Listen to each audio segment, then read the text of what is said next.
नमस्कार, मैं हूं शीनम शर्मा। आप देख रहे हैं न्यूज 18। स्वागत है आपका बुलेटिन में। और बुलेटिन का आगाज आज की बड़ी खबर के साथ करेंगे। उत्तराखंड के नए मुख्यमंत्री के नाम का आज ऐलान होना है। बीजेपी विधानमंडल दल की बैठक में यह ऐलान होगा। राजनाथ सिंह और मीनाक्षी लेखी ये ऐलान करेंगे। अब देहरादून पर सबकी निगाहें आज टिकी रहेंगी। शाम को 5 बजे विधानमंडल दल की बैठक होनी है, तो आज ये साफ हो जाएगा कि आखिरकार उत्तराखंड का नया मुख्यमंत्री कौन बनने जा रहा है। बीजेपी विधानमंडल दल की जो शाम को 5 बजे बैठक होगी, उसमें पर्यवेक्षक मीनाक्षी लेखी और राजनाथ सिंह ये ऐलान करेंगे। इसके साथ ही रक्षा मंत्री राजनाथ सिंह का कार्यक्रम हम आपको बता देते हैं। क्या आज पूरे दिन का स्केड्यूल उनका रहेगा। 1:30 बजे दिल्ली अकबर रोड से देहरादून के लिए रवाना होंगे। 3:30 बजे देहरादून वो पहुंचेंगे। 4:55 पर भाजपा प्रदेश कार्यालय पर पहुंचेंगे। 5 बजे से 6:30 बजे तक विधानमंडल दल की बैठक में हिस्सा लेंगे और उसके बाद जाहिर तौर पर जो कि ऐलान भी हो जाएगा, ऐलान भी वो औपचारिक रूप से कर देंगे कि कौन सदन का नेता चुना गया। विधानमंडल दल की बैठक में कौन कौन शामिल होंगे ये भी आपको बता देते हैं। रक्षा मंत्री राजनाथ सिंह पर्यवेक्षक के तौर पर, मीनाक्षी लेखी भी मौजूद रहेंगी सह पर्यवेक्षक के तौर पर। और बीजेपी के नवनिर्वाचित सभी 47 विधायक, प्रदेश के बीजेपी के सभी सांसद, उत्तराखंड के बीजेपी के सभी पूर्व मुख्यमंत्री, उत्तराखंड के चारों संगठन महामंत्री भी मौजूद रहने वाले हैं विधानमंडल दल की बैठक में।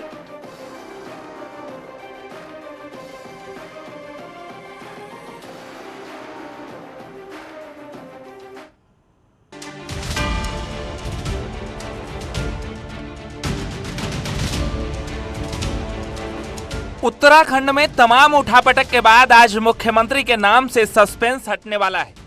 पहाड़ की सरकार का नेतृत्व किसके हाथों में होगा, इसका ऐलान करने के लिए उत्तराखंड के दोनों ऑब्जर्वर रक्षा मंत्री राजनाथ सिंह और मीनाक्षी लेखी देहरादून आ रहे हैं। शाम करीब 4 बजे के बाद विधानमंडल दल की बैठक होगी, जिसमें मुख्यमंत्री का नाम तय होगा। जिसके बाद नवनिर्वाचित मुख्यमंत्री के साथ बीजेपी राजभवन जाकर सरकार बनाने का दावा पेश करेगी। इस बैठक में बीजेपी के सभी 47 विधायक, चारों संगठन महामंत्री, सभी पूर्व मुख्यमंत्री और सभी सांसदों को मौजूद रहने के लिए कहा गया है। शाम को होने वाली बीजेपी विधानमंडल दल की मीटिंग की सभी तैयारियां पूरी कर ली गई हैं। ये बीजेपी का स्टेट हेडक्वार्टर है, आप देख सकते हैं कि इसे सजाया गया है। पूरी तैयारियां यहां पर की गई हैं। इसके ठीक बाद, इस गेट के ठीक बाद आप देखेंगे अंदर जो सभागार है, जो हॉल है, इसी में बीजेपी विधानमंडल दल की मीटिंग होगी।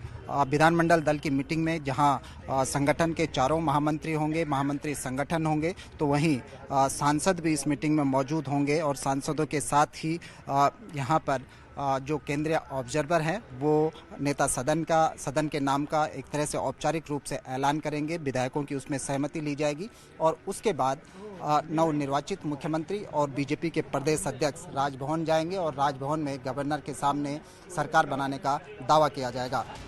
हालांकि मुख्यमंत्री के ऐलान से पहले बीजेपी ने नई सरकार की शपथ की तैयारियां तेज कर दी है।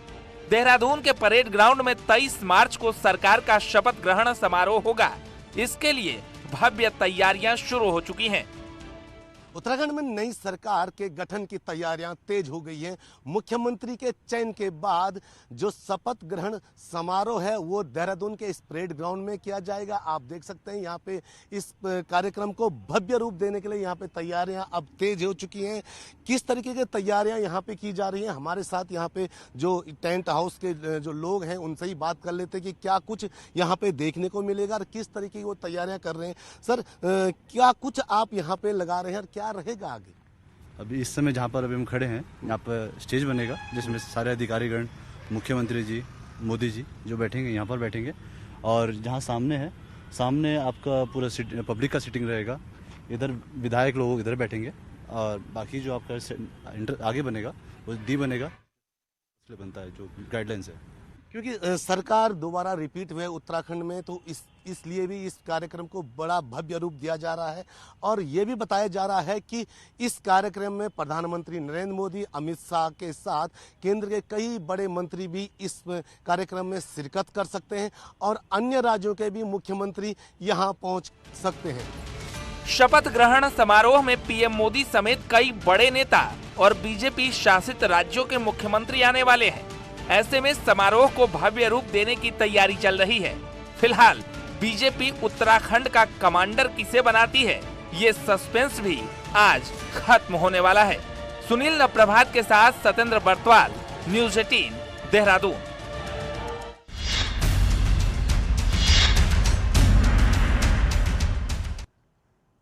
उत्तराखंड विधानसभा का नया सत्र आज से शुरू होने जा रहा है। आज उत्तराखंड के नए विधायकों का शपथ ग्रहण होगा।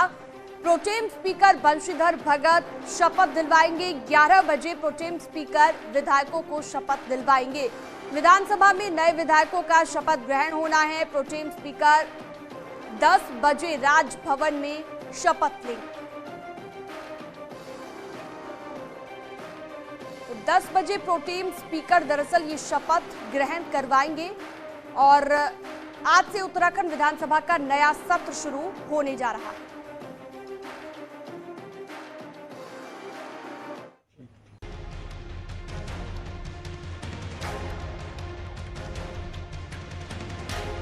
उत्तराखंड की नई सरकार के लिए मुख्यमंत्री और कैबिनेट से पहले नवनिर्वाचित विधायक अपने पद की शपथ लेने जा रहे हैं।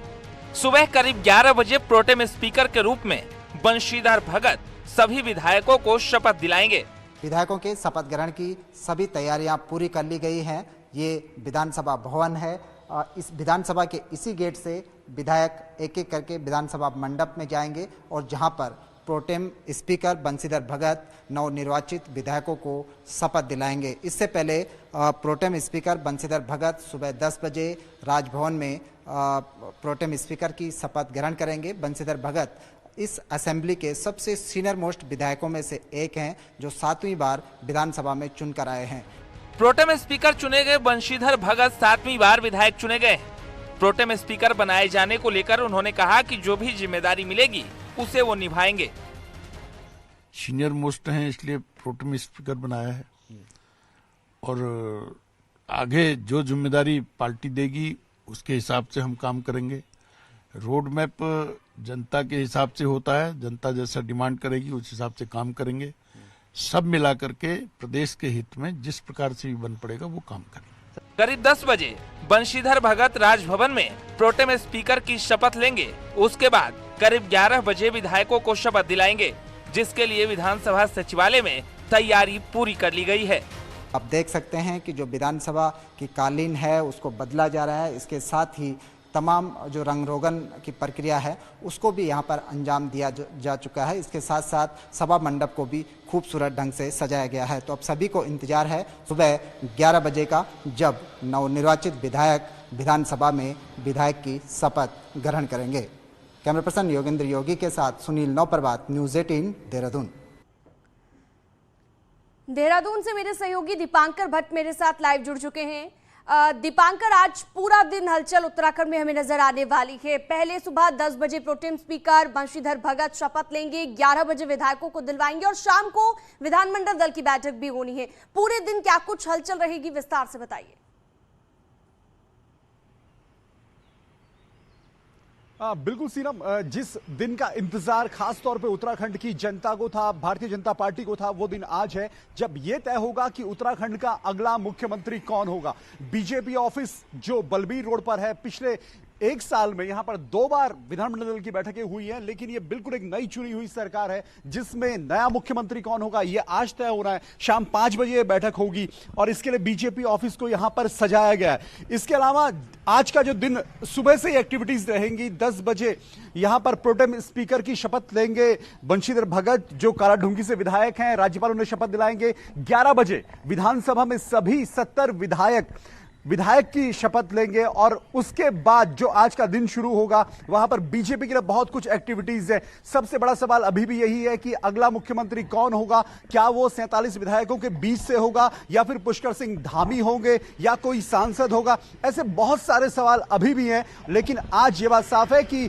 जो 5वीं विधानसभा है उत्तराखंड की, जिसमें बीजेपी 47 सीटें जीत कर आई है, उसमें मुख्यमंत्री कौन होगा, इस प्रश्न का जवाब आज शाम 5 बजे मिलेगा। आप देख सकते हैं बीजेपी ऑफिस और पुष्कर सिंह धामी जो लगभग 8 महीने का कार्यकाल उनका यहां पर अभी तक कार्यवाहक मुख्यमंत्री और उनका मुख्यमंत्री कार्यकाल मिलाकर है, तो अभी भी क्या पुष्कर सिंह धामी के साथ बीजेपी आगे बढ़ेगी?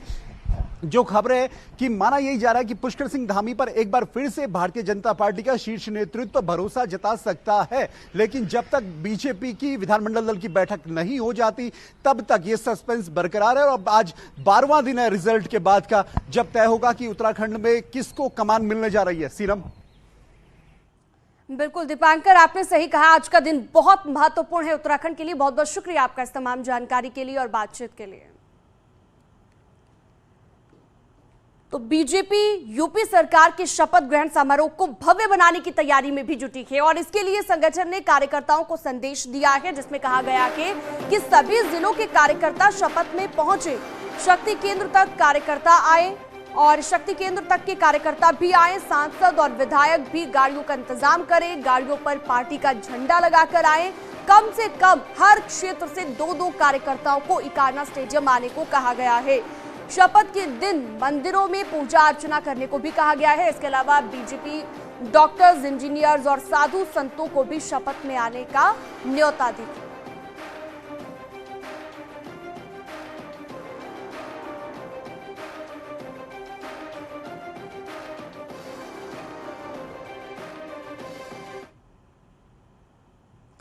और अब बात करते हैं निकाय चुनावों की। एमएलसी चुनाव के नामांकन का आखिरी दिन है आज नामांकन के लिए जुटेंगे प्रत्याशी। बीजेपी ने 30 उम्मीदवारों के नामों का ऐलान कर दिया है और 6 उम्मीदवारों का आज ऐलान बीजेपी करेगी। समाजवादी पार्टी की बात करें तो समाजवादी पार्टी से आए 4 नेताओं को एमएलसी की टिकट दी है बीजेपी ने। और आपको जानकारी ये भी दे दें कि अभी तक 30 उम्मीदवारों का ऐलान बीजेपी कर चुकी है। एमएलसी चुनाव के नामांकन की आज आखिरी तारीख है और आज नामांकन के लिए प्रत्याशी जुटेंगे जिन्हें चुनावी मैदान में उतारा गया है। अब जो है आखिरी दिन है, तो आखिरी दिन भी कुछ प्रत्याशी ऐसे रहेंगे जिनके नाम का आज ही ऐलान होगा, यानी कि 6 उम्मीदवार ऐसे रहेंगे जिनके नाम का ऐलान आज बीजेपी करेगी। एसपी से आए 4 नेताओं को एमएलसी की टिकट मिली।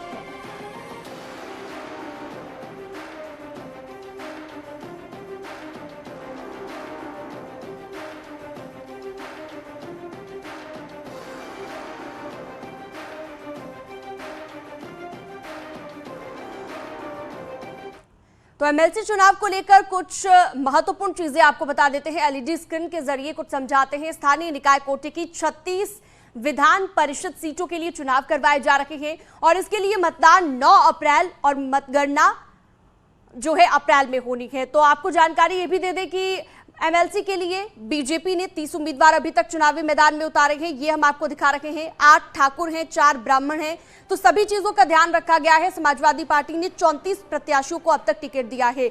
2 सीट आरएलडी के लिए समाजवादी पार्टी ने छोड़ी है। तो बीजेपी और एसपी की दावेदारी किस तरह से है वो हम आपको बता रहे हैं। तो एमएलसी के लिए बीजेपी ने अभी तक 30 उम्मीदवार उतारे हैं और सभी वर्गों का ध्यान यहां पर बीजेपी ने रखा है। लिस्ट जारी की है, 8 इसमें ठाकुर हैं, 4 ब्राह्मण हैं, 2 यादव हैं और एसपी ने अभी तक 34 प्रत्याशियों को जो कि चुनावी मैदान में उतारा है। तो ये हमने आपको बताया कि किन चीजों का ध्यान रखते हुए अपने जो उम्मीदवार हैं वो चुनावी मैदान में पार्टियों ने उतारे हैं, बीजेपी और समाजवादी पार्टी दोनों ने। तो विधान परिषद चुनाव के लिए बीजेपी के बाद समाजवादी पार्टी ने भी 34 सीटों को लेकर अपने पत्ते खोल दिए हैं।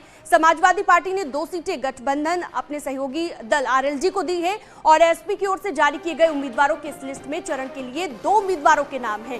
पहले चरण की बुलंदशहर और मेरठ गाजियाबाद सीट सपा ने अपनी सीट सहयोगी आरएलजी को दी है। पार्टी ने दूसरे चरण के चुनाव के लिए भी 6 उम्मीदवारों के नामों का ऐलान कर दिया है। लिस्ट में कई नाम ऐसे हैं जो चर्चित हैं, जिसमें देवरिया से डॉक्टर काफिल खान को समाजवादी पार्टी ने अपना उम्मीदवार बनाया है, तो वहीं गायत्री प्रजापति की बहू शिल्पा प्रजापति को भी समाजवादी पार्टी ने अपना प्रत्याशी बनाया है।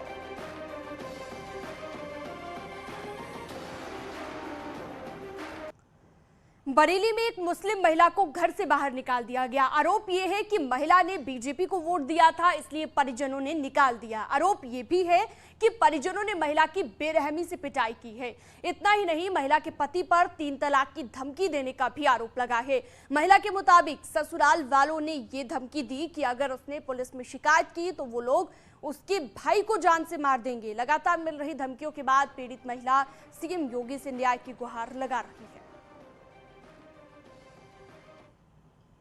तलाक मेरी धमकी दी है मुझे मेरे शौहर के मामू ने। ये कहा था, उन्होंने पूछा था कि जब योगी जी की सरकार बन गई थी तो उन्होंने कहा योगी की फिर से सरकार बन गई है, तो मैं हंस के बोली योगी जी को तो वोट मैंने भी दिया है, वो इतना अच्छा कर रहे हैं, इतनी अच्छी सरकार है। तो मैंने कहा 3 तलाक उन्होंने रोक दिए। तो उन्होंने ये कहा है कि जा अपनी 3 तलाक बचा ले, तू अब जो जोर लगा ले अपनी सरकार से कह दे। उन्होंने ये कहा। योगी जी, मोदी जी, मुझे सिर्फ यही इंसाफ चाहिए कि आपने 3 तलाक बंद कर दिए, तो मुझे जो धमकी दी गई है कि तेरी 3 तलाक होगी, वो ना हो। बस उन लोगों की हार होनी चाहिए। मुझे बस इतना चाहिए कि मेरी 3 तलाक ना हो, बस आप इतना करिए मेरे लिए बस। इन्होंने भारतीय जनता पार्टी को वोट किया और वोट करने में जब 10 तारीख को रिजल्ट आया है इस चीज़ का, उस दिन इन्होंने अपने घर में शौहर के मामू, जो कि सपा के प्रत्याशी का पूरा सपोर्ट कर रहे थे, उनसे ये बात बोली कि मैंने भारतीय जनता पार्टी को वोट दिया है। इससे उसके मामू और उसके शौहर नाराज़ हो गए और नाराज़ होकर उसके मामू और शौहर ने 11 मार्च को इसको धक्के देके घर से तन्हा पहने कपड़ों में निकाल दिया है। उत्तराखंड के अल्मोड़ा जिले के रहने वाले 19 साल के एक नौजवान का प्रेरणादायी वीडियो वायरल हो रहा है, जिसे कौशल विकास मंत्री राजीव चंद्रशेखर समेत हजारों लोगों ने ट्वीट किया है। इस वीडियो में इस नौजवान का मेहनत के दम पर आगे बढ़ने का जज्बा नजर आ रहा है। वीडियो के मुताबिक इस नौजवान का नाम प्रदीप मेहरा है, जो अल्मोड़ा जिले का रहने वाला है। ये दिन भर एक कंपनी में काम करता है और रात को रोजाना दौड़ते हुए घर जाता है। वीडियो बनाने वाले ने जब उससे पूछा कि क्यों दौड़ रहे हो, तो उसने कहा कि वो आर्मी की तैयारी कर रहा है। कार सवार उसे कार से छोड़ने की बात करता है, लेकिन वो मना कर देता है। वीडियो में हुई बातचीत के मुताबिक प्रदीप सुबह घर का कामकाज भी करता है, जिसके कारण उसे आर्मी की तैयारी करने के लिए और दौड़ने का वक्त नहीं मिल पाता, इसलिए वो रोज ऑफिस से घर जाते वक्त दौड़ लगाता है। कितने बजे? 8 बजे। कमाल है यार प्रदीप। कितनी उम्र है तुम्हारी बच्चे? 19। ईजा बाजू कहाँ चल? घर मम्मी इलाज चल मो। ओहो, तो यहाँ कहते तुझे तू? रात जगह सी। हाँ, और चलिए अब एक